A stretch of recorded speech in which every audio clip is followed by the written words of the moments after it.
You're listening to The Briefing, first broadcast on the 9th of January 2026 on Monocle Radio.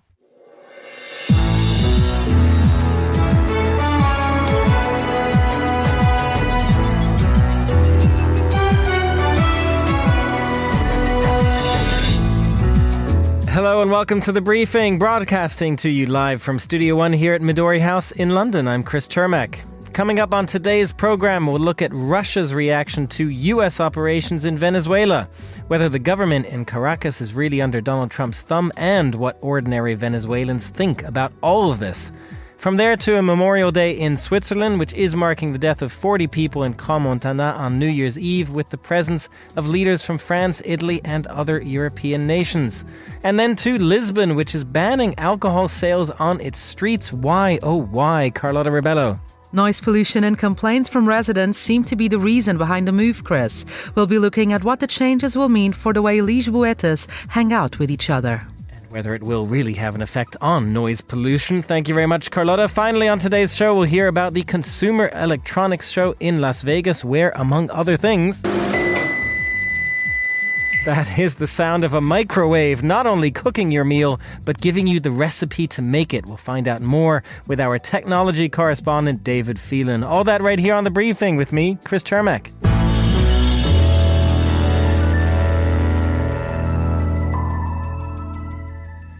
A very happy Friday to all of our listeners. Hope you've had a good first week back at the office or whatever you might be doing. We're going to start with Venezuela. There has been a surprisingly muted reaction to the U.S. operation there from Russia, which has not only lost an erstwhile ally, but has seen one of its tankers seized on its way out of Venezuela.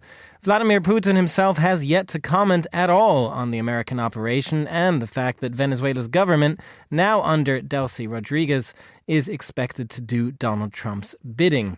Well, with me now is Pierre-Louis Le Goff, Director of Intelligence Operations at Dragonfly, a geopolitical and security intelligence service. And also joining us from Bogota is the Latin America reporter Cody Weddle. Great to have you both on the show. Pierre-Louis, let me start with you here on the news of this seizure of a vessel over the last couple of days near Iceland. How will this seizure be viewed in Moscow, and does it have any bearing on sort of broader US-Russia relations? Hi, Chris. Thank you very much for having me. I think the way that it's being viewed at the moment is, or the reaction has certainly been muted and slightly confused. I think the way that Russia is responding is slightly being taken aback. I think it will be worried in the sense that the US was willing to pursue the tanker quite as far as it did before intercepting it. And I think it's really still working out how to respond to the US itself. I think bringing in developments in Ukraine, I think we've seen overnight, obviously, the use of this Oreshnik missile that I think plays into that reaction to a certain degree. And I think the focus for Russia now is to try to work out how to control negotiations and what is happening with the war there. That isn't interesting, just to follow up with that, Pierre-Louis. I mean, do you actually get the sense that maybe Russia's attacks on Ukraine are, a sort of show of force after what happened with the tanker off of Venezuela? Exactly that. I think in a tactical sense, the use of the missile last night was along the lines of what it's been doing. It said that it targeted an infrastructure facility producing drones as well as energy. But I think there are some clear geopolitical messages coming out of it. Firstly is the location in Lviv, one of the most western cities in the country, relatively close to Poland. And I think the second point is about the timing of this. It happens shortly after the tanker seizure, but a couple of days after the UK and other countries said that it would send troops to Ukraine in the event of a ceasefire. And of course, the US Senate passing this bill, this bipartisan bill to committing it to tightening sanctions on Russia if it doesn't come to the negotiating table with any meaningful concessions. The U.S. Senate also passed a bill trying to restrict Donald Trump's efforts in Venezuela, a possible second strike. All of this is so interconnected. Cody, to bring you in on this discussion, I mean, just tell us what you've experienced in the past week on the ground there.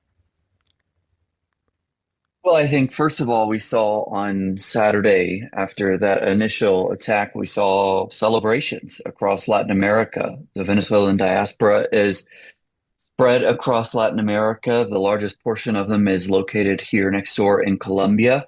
And we have seen over, the past 8, 9 years, many cases where it seemed like the regime was on the verge of collapse. And each time Maduro and his team persevered. But this was the first time that was not the case. And I think Venezuelans really were somewhat jaded after those failed attempts over the years. And so the majority of Venezuelans who would like to see a democratic transition in the country were certainly elated. Since then, we've been seeing that everything is mostly calm, both inside Venezuela and here on the border. I was just on the border with Venezuela here in Colombia, and cars are passing over the border as normal. People are walking back and forth. It's really business as normal there. Well, it's business as normal in part, Cody, to stick with you for a moment, because frankly, there isn't really much of a democratic transition as people would have been hoping for, is there? There is the former vice president currently in power with Rodriguez, Maria Corina Machado, opposition leader, kind of on the sidelines, though she might meet Donald Trump next week. What is the sense on the ground of all of that there and where this is going to be going? I think there's still a sense among most Venezuelans that we are in the initial stages of some type of democratic transition, that the Trump administration has decided that the best way to do that is to leave the regime in power for now. That seems to be the consensus for now. I've been speaking to some opposition lawmakers. That seems to be what they think. But there, at the same time, is some concern that for now, the inner circle of Maduro and the regime in itself remains really in power. So I think only time will tell what the true plans of the U.S. administration are. Pierre-Louis, to bring you back in on that same question in a way, what do you see from Venezuela's current government? How different is it from the Maduro regime, and how realistic is it that the U.S. is going to exert power over Venezuela as it's been trying to do, also over the oil for that matter, from afar? I think to echo some of what Cody said, I don't think there's been a great deal of change, certainly on the surface. I think within the regime, there will be a lot of discussions, a lot of worry. And I think the sense that I get really is that the government and the regime more broadly is in survival mode at very much at the moment. Delcy Rodriguez as president, she seems to be acquiescing to what the US wants, particularly with regards to oil. That is a big change. But she's going to be looking inwardly as well to make sure that her position is firmed up, and that in acquiescing to US demands and delivering on the things that they want, she doesn't undermine powerful members of the regime who could determine her survival in power. Cody, you talked about the sort of elation among some Venezuelans, the diaspora also in Colombia. Does that stand in contrast with Colombians themselves? What is the mood in Bogota? Because there has been, of course, this extreme back and forth between Colombian President Gustavo Petro and Donald Trump, though he is now being invited to the White House after days of threats of military intervention. Well, I would say, first of all, Gustavo Petro has mid-level approval ratings. He's neither extremely popular nor extremely unpopular. So the reactions really are falling down party lines. He certainly still has his base, and we saw a very large rally in Bogota just yesterday. And so we are seeing his base rally around him. But on the other hand, there is this right wing in Colombia that that hasn't exactly welcomed the threats by Trump, but certainly, I think in the background has embraced this conflict between the two presidents as proof that Gustavo Petro can't work with the United States. So, yeah, I think we're really seeing the reactions here in Colombia fall down party lines. Pierre-Louis, just a quick follow-up to you on this. What does the fact that Colombian President Petro might be visiting the White House mean to you? Does it suggest that perhaps Donald Trump's saber-rattling stage is moving into the deal-making stage? Yeah, I think that's a very nice way of putting it. I think the way that Petro has tried to reset the relationship with Donald Trump is very much that he takes the threats that Donald Trump has made towards Colombia seriously. I think of all of the leaders in Latin America, Petro had really put himself out there as being one of the most critical, and as a result had really put himself in the spotlight of Trump in terms of these threats of military action. I think the way that he's going about this reset is to try to bring Donald Trump on board, to try to convince him that he is serious about dealing with drugs and that taking military action against Colombian guerrillas in Colombia isn't necessary. Pierre-Louis Le Goff, Director of Intelligence Operations at Dragonfly, and the Latin American reporter Cody Weddle in Bogota. Thank you both for joining us today. Now here's Anita Riotto with the day's other news headlines from Paris. Thanks, Chris. Ukraine is urging a strong international response after Russia launched a massive overnight missile attack. Aside from the hypersonic missile that hit an unspecified location near the western city of Lviv, Russia also conducted drone and missile strikes on the Ukrainian capital of Kyiv. France has formally announced that it has decided to vote against the proposed EU-Mercosur trade agreement at a meeting of the EU Council today. President Emmanuel Macron says that while the French are supportive of favorable trade, the country believes this specific trade deal is from another age. Taiwan's Air Force is to install automatic ground collision avoidance systems on all of its F-16 jets by next year. This comes 2 days after a fighter pilot went missing in an apparent training mishap. Taiwan has grounded its fleet of F-16s following a mission computer malfunction. Those are the day's headlines here from Paris. Back to you, Chris. Thanks very much, Anita, in our Paris studio. Now, today marks a day of mourning across Switzerland after the tragedy that struck the resort town of Crans-Montana just last week. There is a memorial service today in Martigny for the 40 victims of the fire that engulfed the bar La Constellation on New Year's Eve. And among those joining the Swiss president, Guy Parmelin, are the leaders of France, Italy, Belgium, Luxembourg, and the European Union. Some 19 nationalities in all were impacted by the fire. There will be a nationwide moment of silence as well in under an hour's time at 1400 in Switzerland, 1300 here in London. And joining us first of all is Scott Miller, U.S. Ambassador to Switzerland and Liechtenstein from 2021 to 2025. Scott, Ambassador, great to have you on the show for us. It is, of course, a tragically sad story. You are joining us from Crans-Montana. What is the mood where you are today? Well, thank you for allowing me to join you today. And I am calling from a very sad and somber and snowy Crans-Montana. And obviously, the mood here is understandably heavy. And as this community comes together to remember all the people who obviously were affected in that horrific catastrophe that happened on New Year's Day. Ambassador, the fact that so many leaders are attending this memorial today as well, that really brings home that this is, in fact, an international day of mourning, does it not? It does. Obviously, Switzerland plays host to so many international visitors, and just geographically, its location is in the middle of Europe and the heart of Europe, and it is, having been here for 3 years and to feel the mood today. This is definitely a different Switzerland than I'm used to, but I think if anything, that I've learned over the years is tragedies of these kinds show that when people come together, we're stronger together, and we remember the stories and all the people that were affected by this.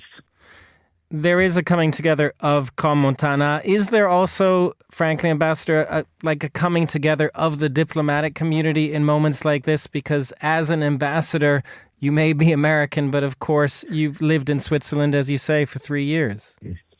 Yes, I mean, I think all of us, we woke up on New Year's Day, and I was actually in the middle of the desert in Utah when I found out the news of this tragedy, and my immediate response was I need to be in Switzerland, to be with my friends, my family, my diplomatic colleagues that I made while I was here.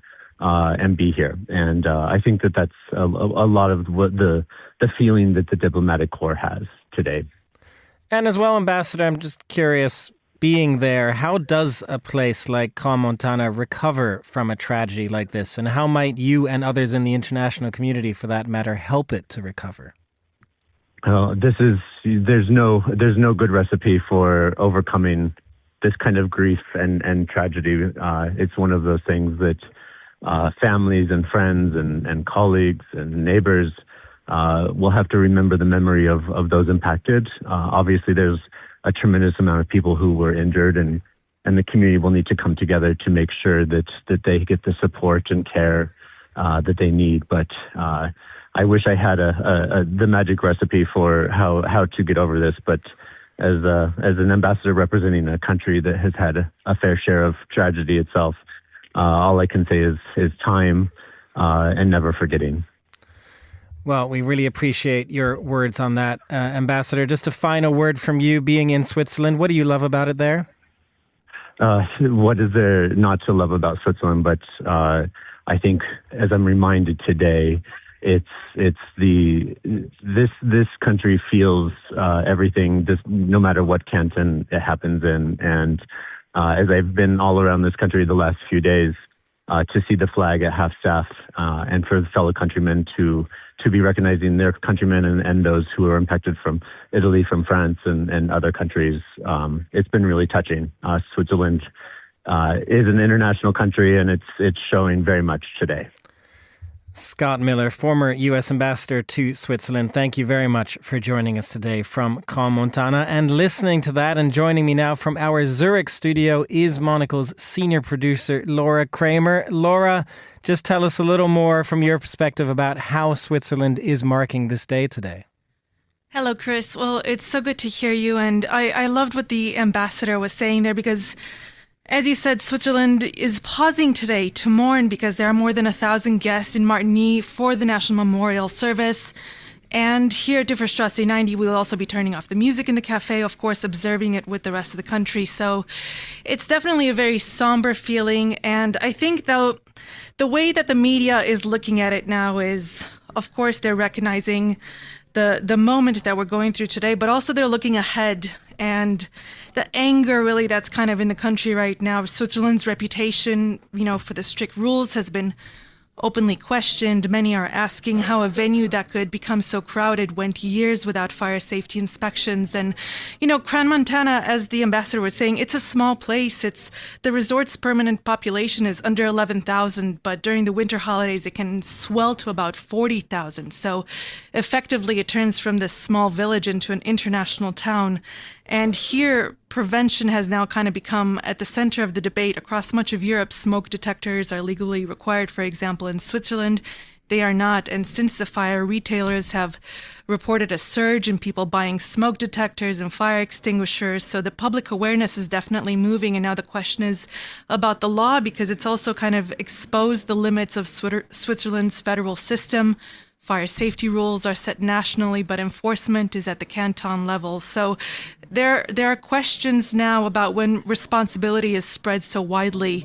Critics are, of course, asking, whether accountability is lost sometimes in the process. And these are all questions that we're going to be looking at. At the same time, we're also remembering that looking at the emergency services, they've drawn a lot of praise internationally as well. Doctors, firefighters, first responders. The rescue effort was marked by such speed, solidarity, professionalism that Switzerland at its best, even in these really terrible moments, was doing everything it could in a very professional way. So, of course, though, today is on remembrance, mourning, supporting the injured, and all coming together.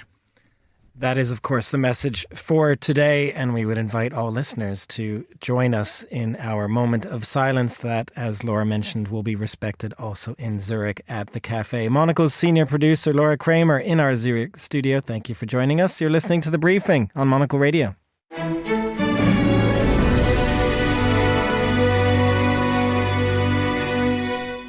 You are back with The Briefing. I'm Chris Chermak. To Portugal now, which to an American's ears might be entering a sort of prohibition era as Lisbon is banning the sale of alcohol on the streets. Here, rushing into the studio to explain, is Monocle's executive producer, Carlotta Rebello.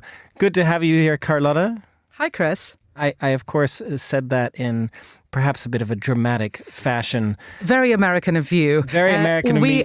You can rest assured we are not entering prohibition era in Portugal. Also because I have to say, I will, for anyone who's listening, I will also clarify that you're not really allowed to carry alcohol on the streets in the States either. No, you're not. So what Lisbon is trying to do is already an advancement for what you're able to do in the States. But yes, Lisbon City Hall has announced that they want to stop the sale of alcohol on its streets. So this is when you go into establishments or into bars and cafes or into shops to buy alcoholic drinks that you take to drink on the streets, and it wants to limit when you can do that. There's no limit at the moment. As long as they're open, you can take them with you. And now from Monday to Thursday, or from Sunday to Thursday, it will be limited. You can only buy them up until 11 p.m. and then Friday, Saturday, and the eve of bank holidays, it will be until midnight.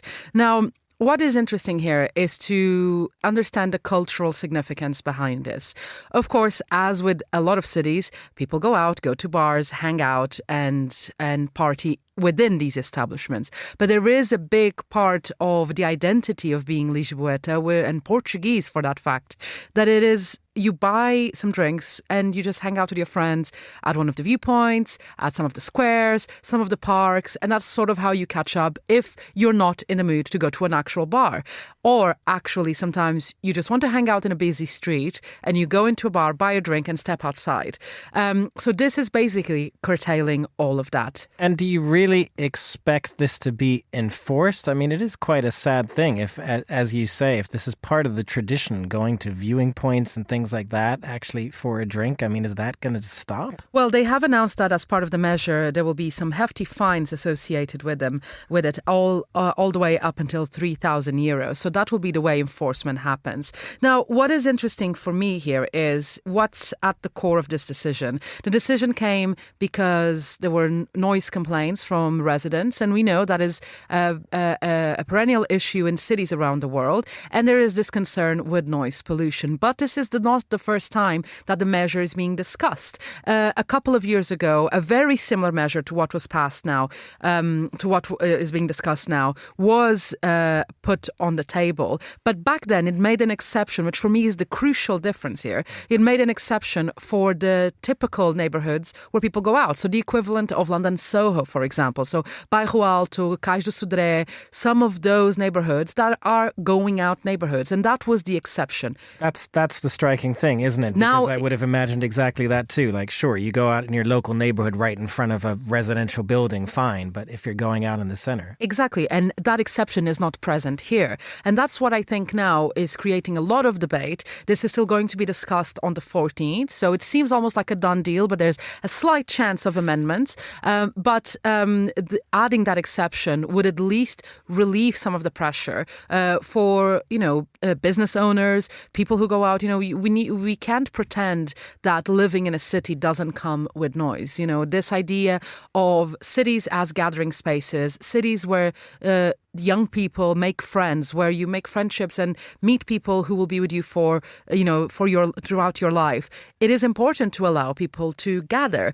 And now, we talk a lot on The Urbanist in particular about this idea of the city as a public living room, that you don't necessarily need to go into a paid venue, an establishment to come together. And this is curtailing precisely that. Now, it is important to say, if it is a restaurant or a bar that has a license for seating outdoor, you can drink while the establishment is open. This is about actually stepping outside of the boundaries. Including those fabulous scenic views that are in Lisbon. That's the thing that sticks with me. Well, thank God the sunset is before 11 p.m. Otherwise, what would we do, Chris?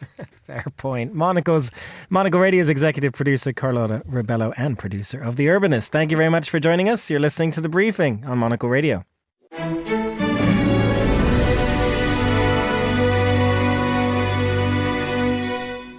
This is The Briefing, and finally on today's show, it is time for a roundup of news from the technology sector because the annual Consumer Electronics Show, CES, is underway in Las Vegas this week. And I believe fresh off a plane yesterday or today is from that gambling capital of the world is David Phelan, Monocle's technology correspondent.